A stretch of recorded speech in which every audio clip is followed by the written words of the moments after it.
This week, we have gathered around this table. This is why you haven't started one. And we'll start off by introducing our honorable guest, Edna. Hi, I'm Edna. Hi, Edna. Hey, Edna. How you doing? How you doing, Edna? Good. Good stuff. Excited. She has joined us this week because she's keen on discussing about life around our table. Life around our table. And what is today's topic of discussion there, Harry? So today's topic is passion. Passion. Passion about life, passion about the work you do, passion about everything. All right. Well, I think that's a good start. Mm-hmm. Beautiful start, well done. Okay, I'm gonna throw it out there. Screw you. Passion. You have to be passionate about something. I think that is a good place to start. You have to be passionate about something. That's good word filler. I love it. Very well done. So I remember not being passionate about anything. Life's kind of a bit grey and dull, a little bit like Aberdeen at some points. In fact, most of the time, let's be honest. What do you mean Granite City? Granite City is grey and Silver. dull. It's not granite, it's Rainbow City. Oh, Rainbow City. I've not seen the rainbows yet. And I think having a passion transforms who you are. Being passionate about something gives you a purpose to live. Now, I have many passions. I'm passionate about you. Oh, thank you. And I think Okay. I'm passionate about people in general. I'm passionate about people in general. I think people are the most fascinating, curious, but also frustrating people. People are the most curious and frustrating creatures on the planet. And I think they're very complex as well. Yeah. Well, going back to what you said passion is important in life. Why is that, James? Why is passion vital? Because I think if you don't have I think a lot of people don't know what their passion is. It takes time to know what you actually love and what gives your life meaning and what you want to wake up in the morning for. And if you don't have that, then you're basically going to become like a robot, a non-autonomous robot in which you're programmed by society, your desires are not your own, your wishes for the future are borrowed from other people. The amount of people I've seen that have gone on to do things which they've ended up hating because they've only do it to please somebody. They've only do it because they feel that they've had to do it. They've gone to study this subject, or they've gone to work here or there, or they've taken over the family business or whatever. You know, and I can see that they're not really living the way that they want to be. But having a passion, having something that you're passionate about, I think that can transform who you are. If you start from passion, if you start from that place and work forward. That what gives meaning to life. Having the passion. Life is about passion, basically. Of course, yeah. Without passion, you're basically in the grave, I think. Or you're not far from it. Yeah. And again, passion, I think, comes at the expense of risk. So I think you've got to risk. You've got to take risks, and you've got to risk losing something at the cost of chasing your passion or living your passion. Because again, you know, what is the life without risk? Well, it's in the grave, you know.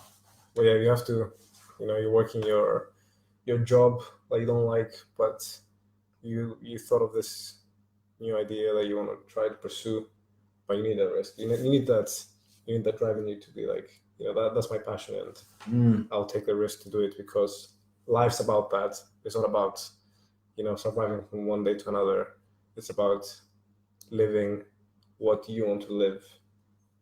And this kind of comes back to last week's discussion, like being yourself, and it kind of has a feeling of that, finding out what you are passionate about. And I think you got to find yourself, find out who you are and what you're passionate about. Would you agree, Edna? Yes, I think you do. You make some really good points. I think I'll go to the first one where you said that you have to have a passion. And I think that it's easy for some people to find a passion, and that passion might be around, like the people they live with, the people they interact with. Say somebody is a coin collector, so you might grow up in that, understanding what coin collection is. You might go to fairs, you might, be involved with the passion of somebody else, and this might easily become your passion, or you just live in that environment. But for some people, they don't grow up with the setup for them to identify a passion, right? Or to even develop that passion. And I think, one, it can be that environment, but two as well, I think the way life is today is that if you don't, for example, have a passion, or you're just kind of floating along, you need to have that space to learn how to reflect and find out more about yourself, and then invest like that time, or put all, the time and the activities that you need to develop a passion. But for sure, it's easy to find a passion, but also for many people, it's very difficult to even know what a passion is and to even nurture this passion, because I think you have to do that. Yeah, I think that's a brilliant point. It's all about opportunity as well, because some people have different lives, starting of life. Some people, the parents might have been very encouraging from their passion from a young age. Somebody who's learning an instrument and they're really passionate about it, and then they start from a young age and then become really good, and then they a musician as their career. Whereas the same person in a different environment, maybe the parents divorced, maybe there's some kind of issue with the family and the school or something like that. And so they come to life and go through maybe school, and sort of two paths emerge. One whose passions have been developed at a young age, and then a person that arrives at adult age not knowing what their passion is, because they've not had the opportunity to nurture it. And I think that's a really important. You made a comment about school and stuff, and I think that school should be made in a way that actually tries to identify people's passion. Currently, like what's school about? What's like technically the purpose of school? It's not just it's to educate people so they can be prepared for life. I mean, that's the whole point of school. Well, yeah, you're right, man. So absolutely, yeah. If at least 1 hour a week was dedicated to discussing with the students what their passions are, so they can like identify what they're actually passionate about, it could probably create a world where a lot more people are pursuing their passions, and a lot more people are content with what they're doing, and it would probably have like big effects of decreasing even suicide rates potentially. So what is interesting, I've worked with young people 13, 14 when I was doing demonstration stuff at the university doing electronics, and I would ask them, what's your passion? Are you interested in doing electronics? And they'd be like, no, not really. I'm like, all right, okay, so what you're passionate about? Some of them would have a clear idea. It's like, I want to do music. I want to go music. I play the piano. And I said, oh, right, then it's easy. The piano, a keyboard, that's electronics. You can build a piano with electronics. That's how they build, and then it's easy. Some of them, honestly, most of them would just be like, I don't really know. Yeah. I don't know. Or they might know, but they're afraid of actually saying, because it's not nurtured, judgmental, because the school obviously isn't done in such a way that it's nurtured. So I think, imagine that, a school system where it doesn't matter what you want to do.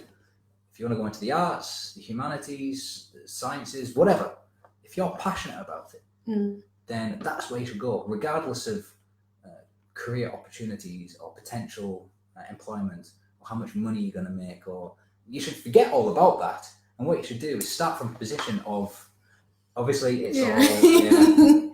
Yeah. I'm a bit of an idealist, obviously. But yeah.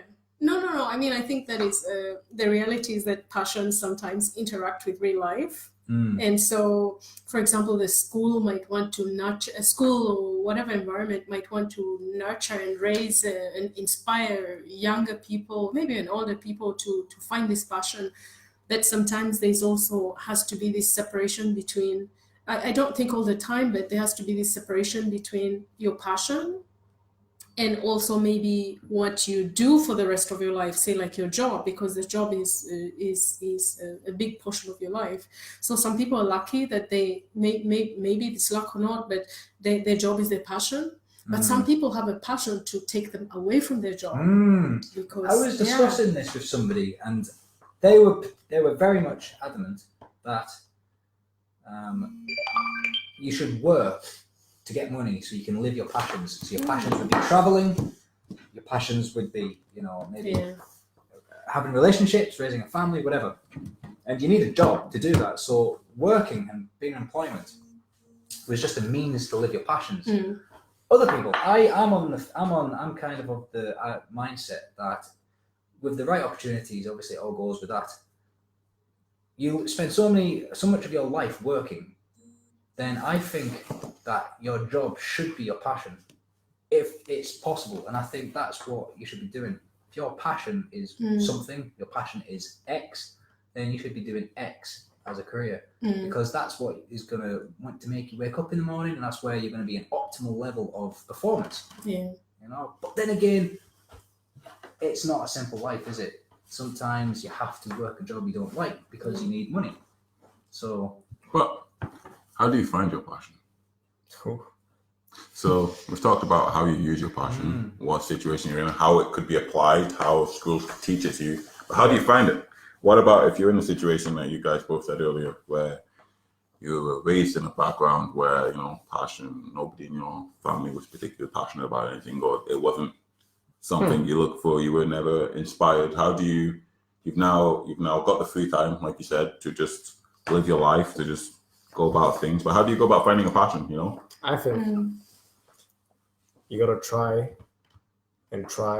as many things as you can until something you try and it clicks and you're like, that's it. That's my passion. That's actually, so this book I was talking to you earlier on about, how finding your passion. Remind me of that book. So his book was called Ken Robinson, The Element, how finding your passion can change your life. And it's about finding your passion. Siji, I'd recommend getting the audio book for that, or getting the book. It's a quick read, it's an easy read, but basically this is his advice. Try as many different things as you can. But really it all comes down to fitting within your personality. You're what, 27? Coming up for 28? Yes. Something like that. around that area. 20 something, all right? Plus minus 5 years. So you've got a very well developed personality and character by now. You already know what you're like. You pretty much know, roughly speaking, what kind of things you do and you don't like. You know what kind of things that makes you happy, and not everything, but you do know, roughly speaking, the general areas.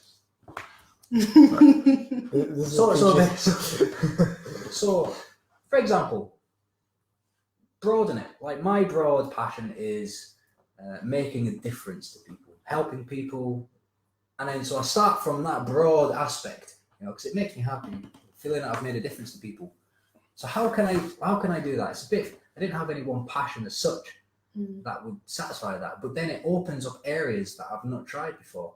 So then I tried tutoring, I tried teaching, and eventually I realized, that satisfies it. But that's just one idea. Come up with a broad passion and then work from that. So what you say is find what you like and then see if that results in a passion. Yeah. Find what you like, find what motivates you. Find what motivates you. And I think I could probably, in 10 years' time, I might have a completely different set of passions. I think we're constantly evolving and changing, and our passions as well must change. Here's a question for the room. How many passions would you say you have? You don't have to tell us what they all are. Okay. This is PG rated. I was going to say, is it after the watershed yet? Can you quantify it, like to a number?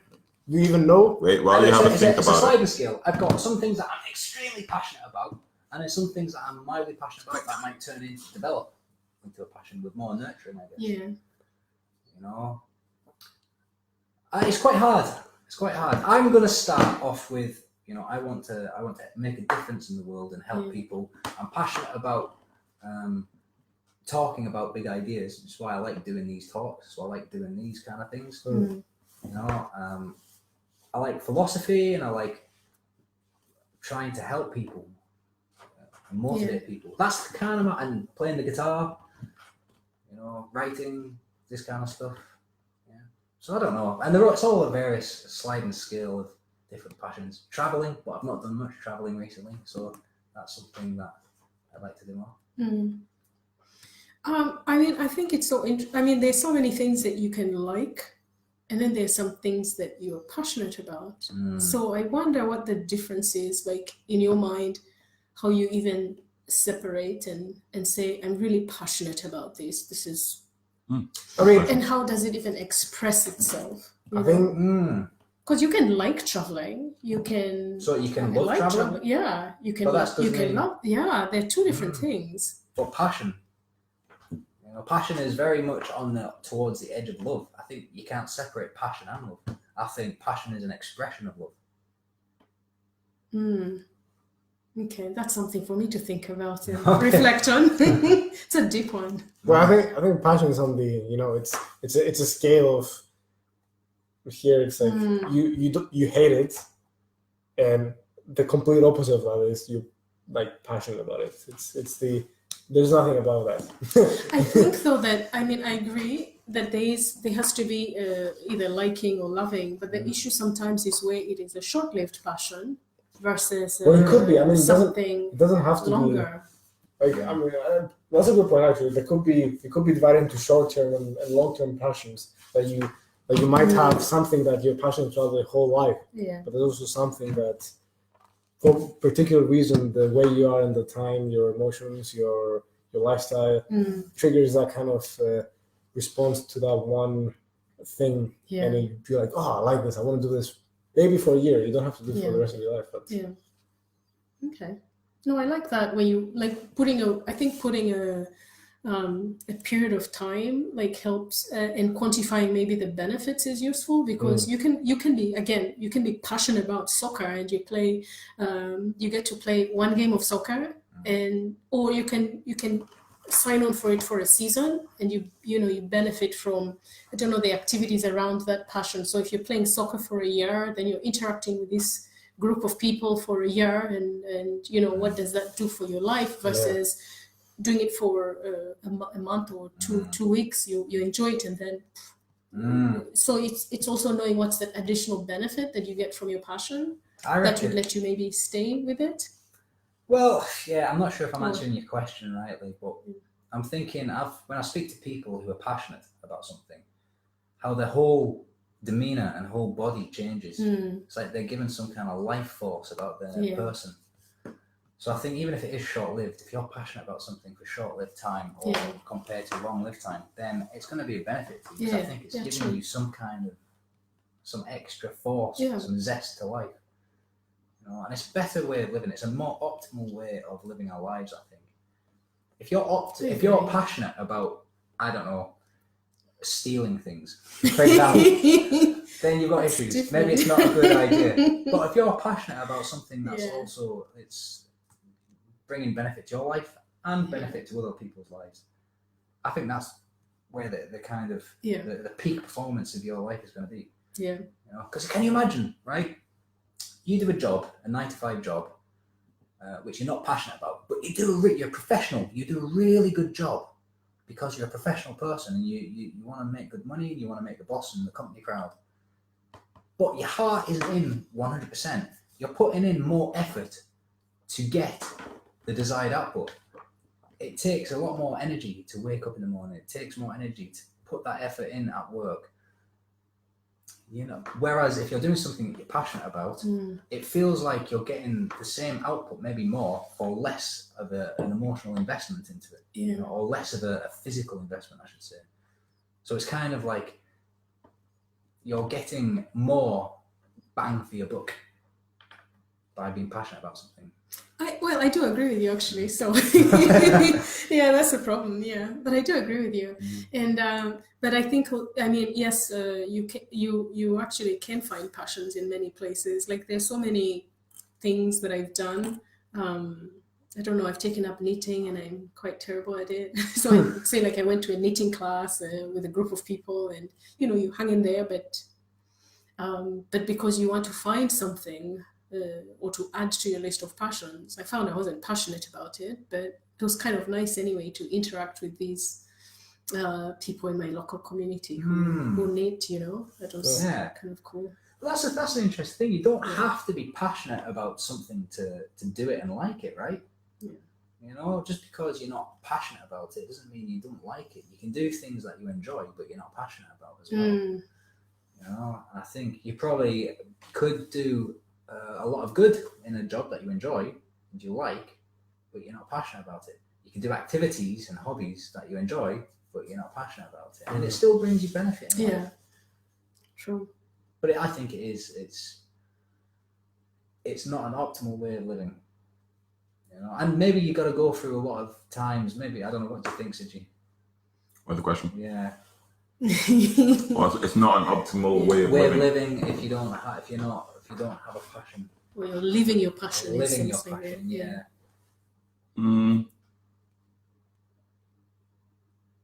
Yeah, no. The optimal way of living would be to have a passion, because you would it wouldn't feel like what you said earlier about having to get up and do a 9-to-5 job that your heart's not really in. You wouldn't really be putting in. It'd be more effort. You'd be exerting yourself. By the time you got home, you'd be like, I'm tired now. I don't want to do anything.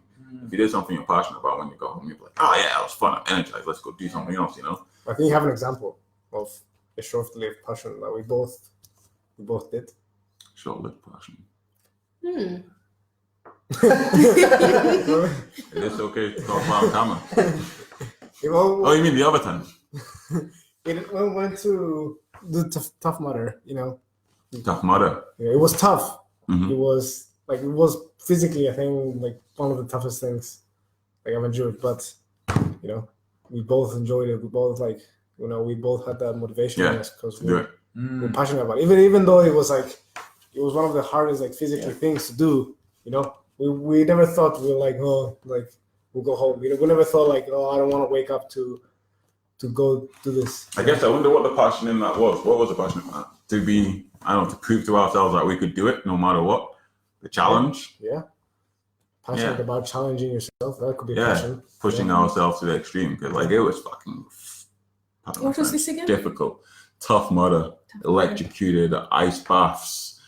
Wow. Monkey bars. 13-mile obstacle course. Obstacle course. Yeah. It was in the mud. So much mud. So much mud. In stones. Yeah. That was fun though. That was fun to do. But it was something it was a challenge. Even from the outside, someone why from completely the outside, if you just look into this, you're why are you doing this? Why are you maybe jumping in mud? In that moment, it was a short-lived passion, which you were wanting to challenge yourself. Yeah. So challenging yourself became your passion for that short amount of time, I guess. It's funny because if someone had ever asked me what is my passion, I would say I'm not really a passionate person. I just kind of do things. But I was having this conversation with this lady today, and I was just trying to get across this idea that I had, and then she's like, "Oh, I can see that you really love this. I can see that you're really passionate about it." And I thought about it. I'm like, "Huh, really? Did I come across like that?" I'm like, I guess I am. I guess it is what I like and it is what I want to do. I'm like, I didn't realize I came across as passionate. So this total stranger is I can see that you're really passionate about this. Can't wait to meet up for a cup of coffee and discuss this more. And it's funny how sometimes you might not see your passion, but I think everyone has one. But you might need a different perspective to see it. Because right now, just having this conversation, I realize my passion is always to challenge myself and to push myself to try new extremes. And if I don't feel like I'm pushing myself or trying new extremes, I'm just not enjoying it. Here's a question. Can a passion become so consuming to somebody that it becomes a negative in their life? For example, it becomes an obsession for somebody. Balance is key. I'll always say that. Balance is everything. Yeah, because I know people become so intensely focused on their passion and their goal that they realize that people are suddenly dropping away from them. They're not like the post. Have you ever had anything like that in your life where you've been so focused and passionate about something that you realized, I've neglected other parts of my life? It can be easy to do if you're quite an intensely passionate person. Intensely passionate is one way to put it. Positive way to put it. Intensely passionate. How but would you put I it? do. No, I think it's quite right. I mean, I think that, again, in the end, it's really to understand what the benefit of this thing that you're passionate about, right? So you're passionate about helping people because it makes you happy. It makes you feel good. It also makes them feel good. It improves their life, and you can create this happy environment that people, that you're operating in. So there can be benefits. And then when you're doing it to the extent that actually the benefits for yourself and for the people around you are even declining, then I think it's a problem. So it might still be that it's something you're passionate about, but for sure you have to balance it, and you have to balance it so that it doesn't take over your life. If you're too passionate about something and suddenly you stop going to work because maybe you had to watch the horse race, I don't know. You know what I'm saying, right? You had to watch this golf. You So in that sense, your passion can become an addiction. Where it it could starts be to dangerous. What about somebody like a musician who follows his musical talents to the point where his wife leaves him, or a husband might put an ultimatum: don't go and be a musician all over the world, or I'm going to leave you. This kind of thing, Then the decision has to be made by that person. Well, what's more important to me, my passion, or this other thing, the person, relationship, my marriage, whatever. Yeah, because your passion is not, you don't live in a bubble with your passion. The reality is that there are other people around you who have other interests and other passions, and so it's I think it's having that balance sometimes. Or if it doesn't work, of course, with some people, if somebody doesn't support you and doesn't see the benefit the passion is giving you, of course you have to question whether this is a good relationship, whether it's your wife, whether it's whatever it is, but the people around you, whether it's a good relationship to maintain, or if you have to sacrifice your passion just to make somebody happy, right? But if it's good for you, certainly if it makes you live better, if it makes you happier, if you have a good balance around you with your passion, then of course you have to pursue this passion. That's I totally agree. Yeah. It's good what you said there, because it made me think how, initially when we were talking about passions, I imagined a musician who was dedicating his life to his music and just doing this to their music, who was doing this and was just doing it all the time, 100% of the time. That's what I thought passion was. But it's not necessarily that. That would be, I guess, an extreme case of passion, but there's also a passion of just somebody who's just doing what comes natural to them, because what comes natural to them is them doing their passion. It's not necessarily something like music. Just helping people could be your passion, or just waking up in the morning and just smelling fresh air could be your passion, or having sunshine and going on holidays could be your passion. It's doesn't need to be as extreme as. I want to go over your points. I just realized something.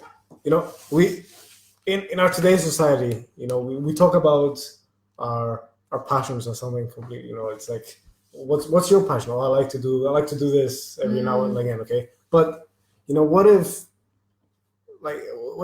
it's not this other thing? It's just becomes your normal life. It's not your life is your passion. Your life is your passion. You live your life the way you want, so your life is your passion. It's not. It might not be just a break from your life in order to feel better by yourself. It might not be just that one thing, one singular thing that you do every weekend to feel better. It might be the fact that you at that moment or that weekend you do what you want at that moment, and you feel good because you are doing what you like at that moment. But what if you live your life with that philosophy? Do you know what? This is absolutely brilliant. Because basically, if you're just passionate about living, and so whatever happens in you, so you live naturally, so what you do is congruent with what you want. But what you want is exactly what happens anyway.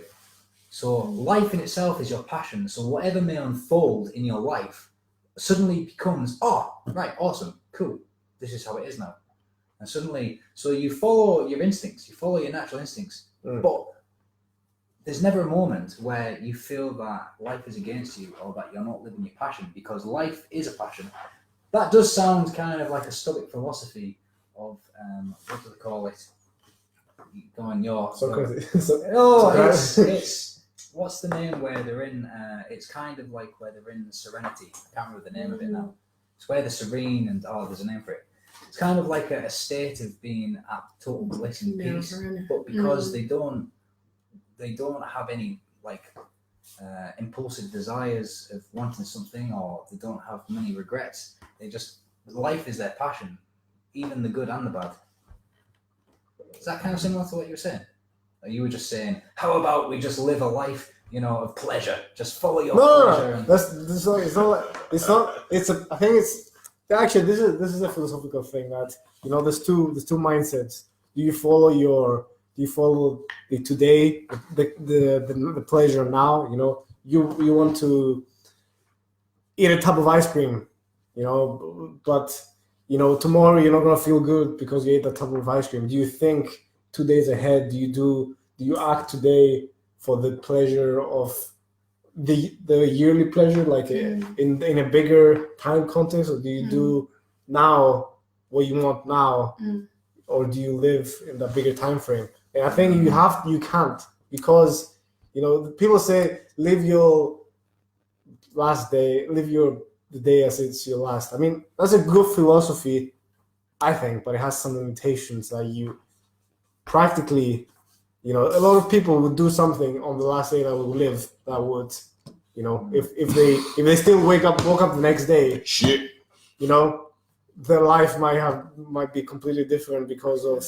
I always say live as if it's your last day, but plan for the future. Yeah, that's a good philosophy. There you go. But I like what you said, Harry. It's life was if life was your passion. So it's not just one thing. It's kind of a combination of everything in your life that you do. Yeah. That combines of like, this is life. So would you be in a state of bliss if that was the case? I think you would be, wouldn't you? Because I don't know exactly what the psychological definition of passion is, but I think it's a state of being sort of kind of like a state of flow. So where your challenge, the challenge of what you're doing matches your skill level, and it's where time seems to pass effortlessly. It's where you're in the zone. So athletes call it like being in the zone. So that's kind of related to what I think being passionate about something is, or I think it's somewhat related. So where you're just in like optimal level of living, I think. How would you define it, Siji? Passion. I don't know. I might mix it up with motivation a bit. I would say it would be a spark, the spark that motivated you to do an activity, and a spark that motivated you to do a specific activity. So you're passionate about challenging yourself. Mm-hmm. So the motivation to challenge yourself is the passion.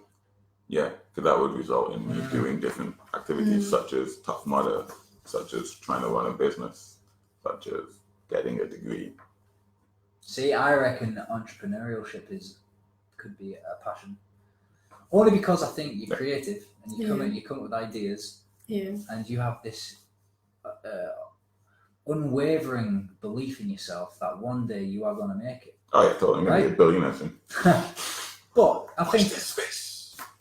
But I think being entrepreneurial is a passion in itself. So many people can do it. You've got to have so many different skills, and you've got to be passionate to do it, I think. So I think that is one of your passions, to be honest. So for me, I think that the things that I feel passionate about are often things that are fun, that for me make me, if you say go for a 20-mile run, you just feel delirious and you feel no, really, right?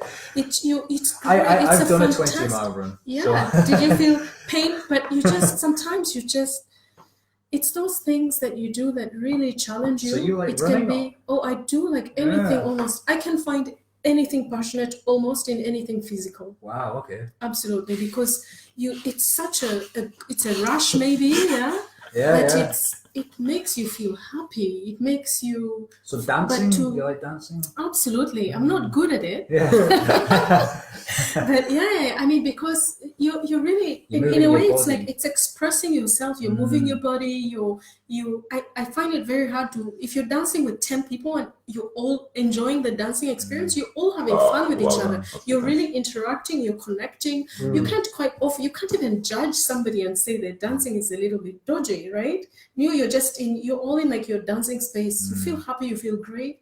And then there are things you can do that would improve your technique to dance, right? Like dance more often, or like watch people who dance much better, and whatever it is. Yeah. But I think that for sure, one of the things you said earlier is that it's finding also what you as a person, what are the things that you enjoy doing.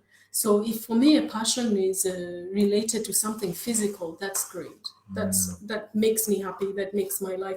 I feel good physically. I look good physically. I do things with So feel this inspired. is So yeah, fun. yeah. You say it's fun, but it also makes you feel good. In short, yes. Yeah, right. So yeah. I don't know. Your passion should make you feel good. And I Yes, think- definitely. Yeah, for sure. And Yeah. I think like if it's fun and you're moving your body, and that's what does it for you. We got a definition from Stephen Newhouse. Neuhaus. Sorry. For me, passion is something that is very close to your heart, and that it makes you do something that you wouldn't do otherwise. Very well done, Stephen. Only I get to call him Stevie. Oh. Fine. That's a good point. Yeah. And what So tell us what your passion is then, eh? I'm not sure if you're still there. It's probably We'll gone. find out. If anyone else is watching this, please contribute to our comment section by saying what your passion is, or Don't forget to like me for more videos. But also, what you said earlier about dancing, and subscribe. and subscribe to our channel, Life Talks. I was discussing that. We discussed it on our first chat where we spoke about loneliness, and I was saying how I never feel lonely on a dance floor because it's where I feel most connected, dancing with people. Yeah, just wanted to bring that up. So yeah, if you haven't seen that talk, go back and have a look. Okay. Harris, definition of passion. for you. What's passion mean for you? Passion for me, I think it's something that resonates. What is it? Like and subscribe. Hit that bell icon. Like and subscribe. Like. Okay, so it resonates with your core. You hit. Wait, actually, I'll show you. Actually, wait, we'll do it. Okay, this is what resonance feels, right? We're gonna do this, right?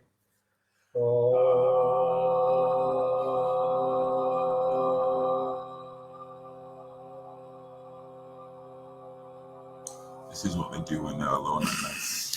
So Did you feel the resonance there? So I don't know if that's transferred through the microphone that well, but That's pretty sexual. I could definitely. our voice was resonating. You could feel like if I James. felt it. Edna, did you feel it? Yeah, I almost wanted to join in. Oh, you should have joined it. Yeah.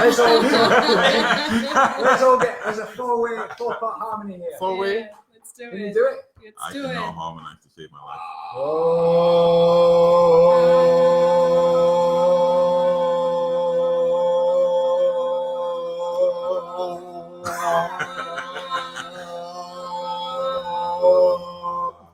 There we go. Okay. But you can feel the reverberation.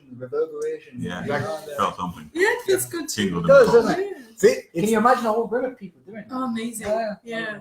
can you imagine living your life like that? The point is, Yeah. I'm resonating. Agreed. Huh? Sorry, Stephen. Okay, I'm resonating with James. I excel like the the sound waves, my sound waves. They interact. The air pressure. They interact with James' sound waves to produce a harmonious sound. So if You all right? if Siji's alive, I'm Sorry, Yeah. I'm just picturing your sound waves interacting. I don't know what kind of sound waves you're talking about, but the point is that you're doing an activity, you're doing something, you're living your life, and you're not feeling like you're you're just giving. You're not feeling like nobody to make a sound. You're not just feeling like there's nothing coming back. It's not just a life where you're just like kind of living through and just like putting effort. Nothing coming back to you. But like when me and James were harmonizing, I could feel I could feel my voice coming back to me. I could feel that resonance. And if you live like the life where you're resonating, you're doing something and you feel back. It's an exchange of energy. Yeah. That's what passion is for me. That was beautiful. That was beautifully said. Yeah. So, if it feels like it's giving something back, it's passion, right? I just sum that down. Resonance. Resonates back. You are resonating. And, resonates, yeah. I think it's resonance. Something that I think resonates that's with a the good cause. place